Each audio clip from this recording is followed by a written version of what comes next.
It's 93.9 Kiss FM. It is America's largest radio broadcasting company targeting urban listeners, and it's on its way to becoming the leader in reaching the African-American audience. Got you in third gear, driving you home, and of course... Radio 1's story begins in Washington, D.C. 19 years ago, when Kathy Hughes, a local radio station executive, borrows $1.5 million and buys WOLAM, launching the first news talk radio station in the country geared to African Americans. No one thought it could succeed.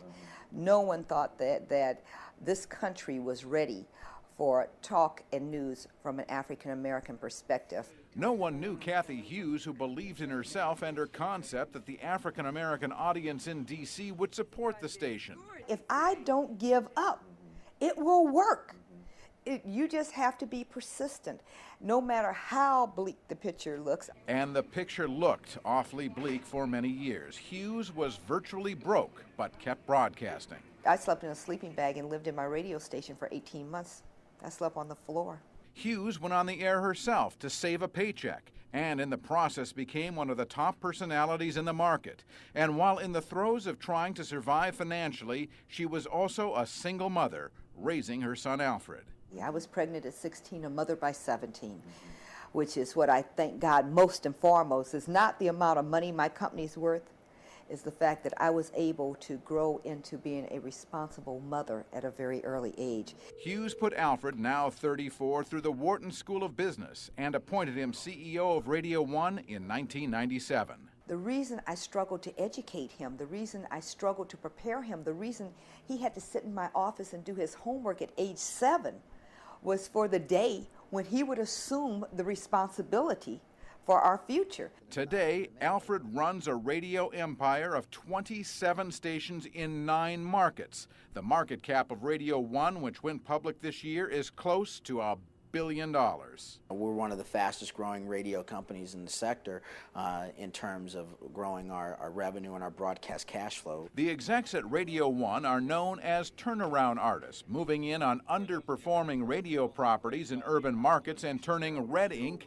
into black. They turn cash flow positive in the first year, and then they really start to be accretive to shareholder value at the end of the second year. They're doing a great job this year growing cash flow in the mid to high 30s. So overall, growth is very, very strong.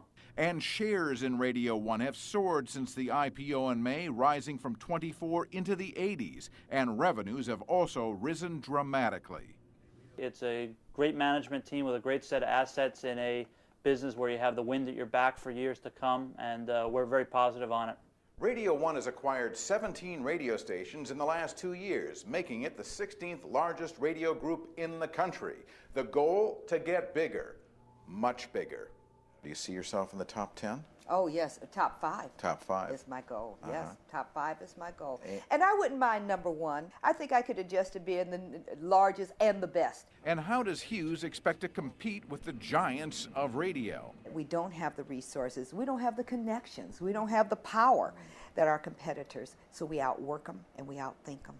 For the chairwoman and her president and CEO, Radio 1 is a labor of love, despite the occasional friction that arises. We've always had an extraordinarily close relationship, and we're both rational people, and we're here to build a business, and so the fact that we're relatives, and she's my mother, I'm her son, and I think it's helpful because we trust each other more. Building audience trust and building bridges with the communities Radio 1 serves is now the mission of its founder.